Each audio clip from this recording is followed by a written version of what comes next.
welcome back. I'm in the dark. This is today's video message from my friend Lilla, a friend of mine who lives around the world, while I'm lying and lonely. And I live in Oklahoma, as you can tell from my accent. Anyway, it's Monday, so it's back to the working week for a lot of people. It's October. We're in spooky season. Fuck yeah. My favorite month of my favorite time of the year.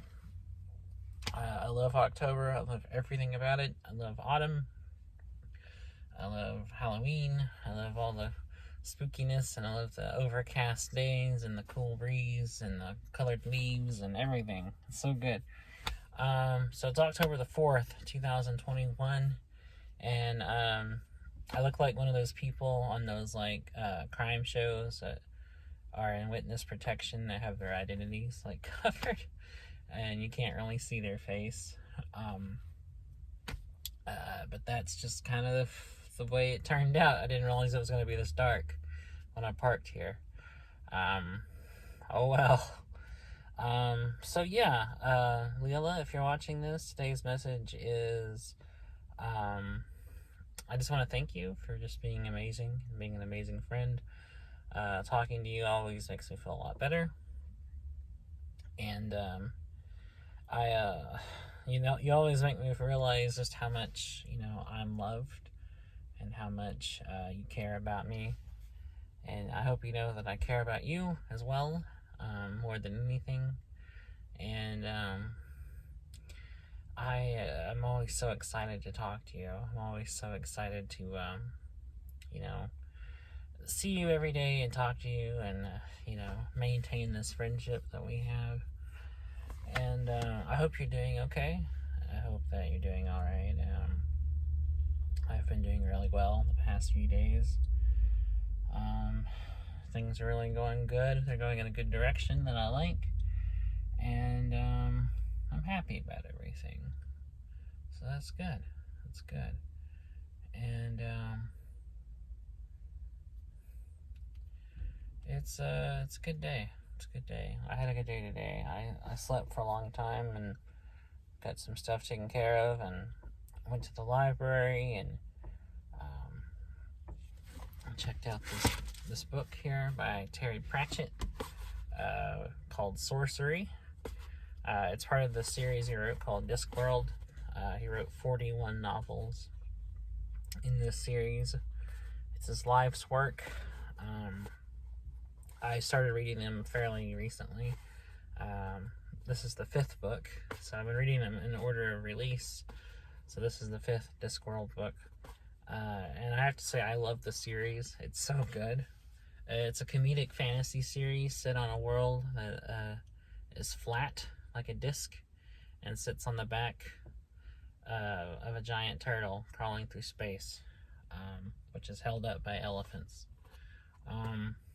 It's pretty great. I love the Discworld books. They have a lot of characters, and they all follow kind of recurring characters in their own kind of separate storylines. It's a very loose series in that it's not an ongoing narrative where each book is a part of the overall story. It's more of a very loose series, just that is set in this shared universe amongst different characters. But having said that, there are certain characters that the series does follow in their own kind of mini series within the overall series. Some books follow a wizard named Rincewind. Some books follow an elderly witch named Granny Weatherwax.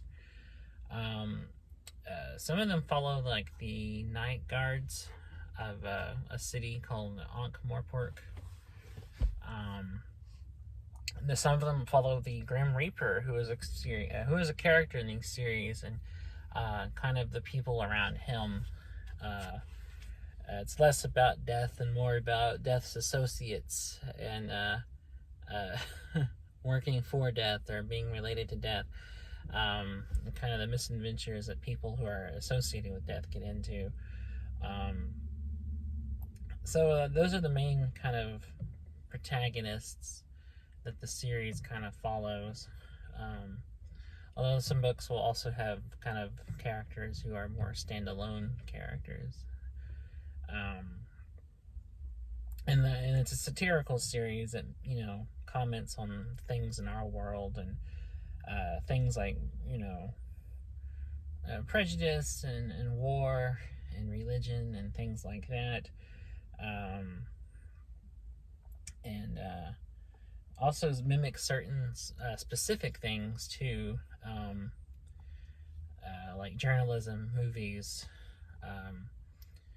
One of them is a parody of Phantom of the Opera called Masquerade. One of them is about war called Jingo. So I'm looking forward to reading the later ones. But I love the few I've read in the Discworld series.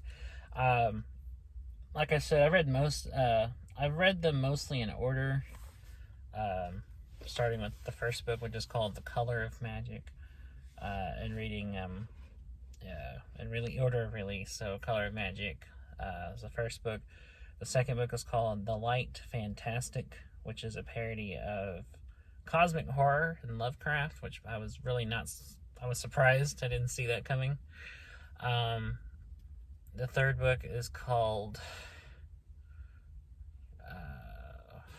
what is it called? I think it's Equal Rights. And there's not a also by page.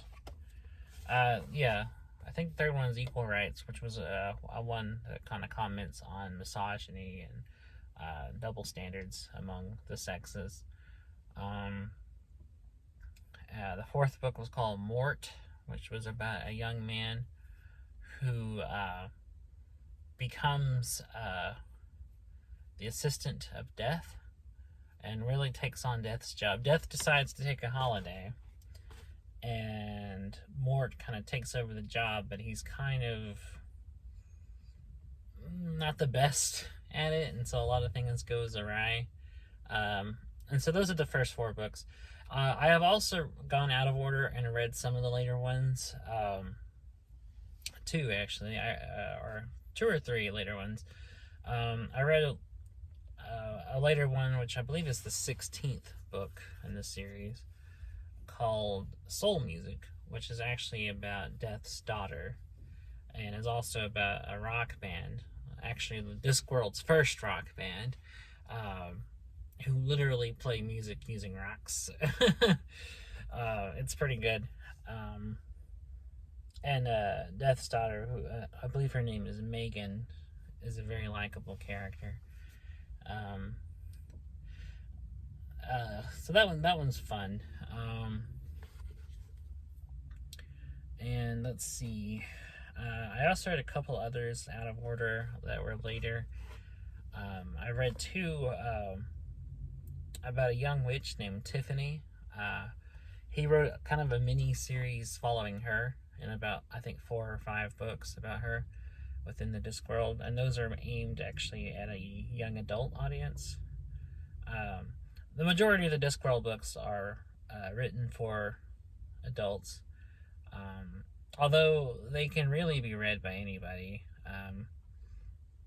There's really nothing overtly quote-unquote adult about them. By that I mean there's no like explicit sex scenes or like gore or intense violence or anything. Those things are in there, but they're only more kind of passed on, not really gone into any depth, and can really be read by anybody who is old enough to appreciate them and understand them. But the book's about Tiffany. Her name is Tiffany Aching, and she is a young witch who is kind of learning the craft, and it kind of gets into some misadventures along the way. So I read the first 2 of those, which are called The Wee Freemen, about these little blue guys called the Wee Freemen, and how Tiffany has to go against them. And I read the second book following her called A Hat Full of Sky, where Tiffany comes up against a supernatural entity that's kind of following her, and she gets tutorship under the leadership of Granny Weatherwax. So it kind of, so those are kind of, they're about Tiffany, but Granny Weatherwax is a character, a leading character in those as well. And all these characters kind of intersect with each other. Like characters will make frequent appearances on all of them, or characters who are in one will come back in others, and stuff like that. And so this is the 5th book, called Sorcery. I'm looking forward to it. I don't know what it's about. Just judging from the title, it's about a wizard or something, or sorcerer. It makes me wonder. If it's going to be more kind of its own standalone story, or if it's going to tie into the Rincewind stories, or if it's going to tie into the Granny Weatherwax stories, or maybe like a direct follow-up of the book Equal Rights. Equal Rights is about a girl who is the Discworld's first female wizard, because in this world, up to this point, if you were born male and had magical abilities, you were automatically classified as a wizard. And if you were born assigned female, and displayed any magical ability, you were automatically a witch. And that's the way it's always been. And so this girl, young girl who is born to a poor peasant family, displays magical abilities, and she actually goes off with a wizard to be an apprentice to learn how to be a wizard. And then everybody kind of like clutches their pearls and like, she can't be a wizard, she's a girl, and all this stuff. And it's a great commentary on people get hung up on social roles and the imposition of the assigned roles in society that people have of certain genders, and how those are bunk, and how that they're really stupid, and we shouldn't assign anybody these pre-assigned roles in society. That's what I love about the Discworld books. They're not only very funny, they're very insightful, and really very much or commentaries on various aspects of human nature and society. I really like that, actually. I think that's pretty cool. And judging by the titles, without really knowing anything about the actual stories of some of the later ones, this covers a lot of aspects. Like there's one called Making Money, which seems to be, just from that title, I would guess to be a poke at economics and the role that plays in society. There's one that seems to be about journalism called The Truth. So that sounds interesting. I'm guessing that covers like the ethics of media and stuff. And Jingo obviously is about war from the title. I think I read a plot synopsis of Jingo. That one's about like a hitherto unknown continent or island or something has been discovered, but the 2 or 3 major leading nations all want dibs on it, and so they go to war for the right of it. I think that's pretty funny on its own. But yeah, the humor is very funny. It's very witty. Terry Pratchett was an English, so there's a very dry kind of sarcasm to his tone in writing these. And they're very funny. They incorporate wordplay and a lot of referential stuff to various aspects of pop culture in very clever ways. And they just play on the tropes a lot of fantasy fiction in general. A critic once said that the Discworld books are to fantasy what Douglas Adams was to science fiction. And I see that. I think there's a lot of truth to that. Douglas Adams, if you don't know, is a writer who wrote The Hitchhiker's Guide to the Galaxy, and he wrote other like humorous science fiction stories, or he kind of played with the conventions of those, as well as also they were also in their own right just clever, funny stories. And that's what these are. These are both kind of satires on society and satire on fantasy fiction and tropes and themes found throughout fantasy fiction, but they also stand up on their own as just well-written, funny stories. And I'm looking forward to reading that one. So that's kind of just a broad overview of the Discworld books and kind of what they're about. And I really, really liked the few I've read. The series is long and there's so many. And I'm looking forward to going through the rest of them. But that's just what I've only read a few, so I got a ways to go ahead of me. And I'd like to go back to just reading them chronologically.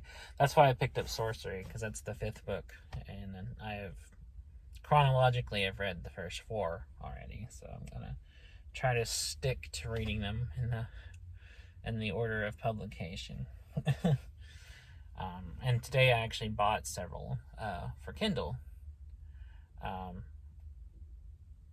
So I'm looking forward to reading those on the Kindle. I bought several of them. I bought books 6 through 13 on the Kindle, so I got a bunch of those waiting for me to read after I finish this one. So I'm looking forward to that. So yeah, I've actually been aware of the Discworld books for years. I just never took the time to start reading them until just a few years ago. I remember seeing them in bookstores. I remember hearing about them. I even remember reading about them on like Wikipedia and sites like that. I know they're very popular. I've heard a lot of people talk about them. They're kind of acclaimed in the literary world. They're very well-known and very well-respected books, and Terry Pratchett was a very well-known and popular and respected writer, and I can see why. He's a very, very talented storyteller, and it's a shame that he's gone. He passed away several years ago, and it's a shame because just from what I've read, which honestly isn't much, is really, really good, and I would have loved him to have gone on to, still write Discworld books, but maybe also write some other series as well. I know that he wrote a few other things. He actually wrote like a couple of series. He wrote a series for young adults in the 80s about a kid named Johnny, and he gets in like these science fiction, fantasy kind of stories. And he wrote another series called like Diggers, Truckers, and something else. It was like a trilogy, and I can't remember what those are about, but I know those are also another series he wrote. And then he wrote a couple of other standalone books back in the 80s as well, called like, I think one was called The Dark Side of the Sun or something like that, and he wrote one called like The Unadulterated Cat, which I think is a fantastic title. I have no idea what that story is about, but that's a cool title. And he also co-wrote with Neil Gaiman the novel Good Omens, which I actually have read. I read a lot of Neil Gaiman, and I read that more because I was familiar with Neil than I was Terry at the time. But that was technically the first thing I read by Terry Pratchett, was his co-authorship of Good Omens. Good Omens is great. I highly, highly recommend it. It's a very comical story about the apocalypse. It just kind of it plays on like kind of the tropes of end of the world stories, and plays on tropes of religion and witchcraft and all this other stuff, and it's pretty great. I really, really like it. It's like a dark fantasy comedy story all rolled into one. It's pretty good. So anyways, I guess that's it for today. I'm just gonna end it here because I've been talking too long as it is, and plus I really have to go pee. So I'm going to call this short, and I'm going to go into Walmart here and do that. So I'll talk to you tomorrow, and have a good night. Bye.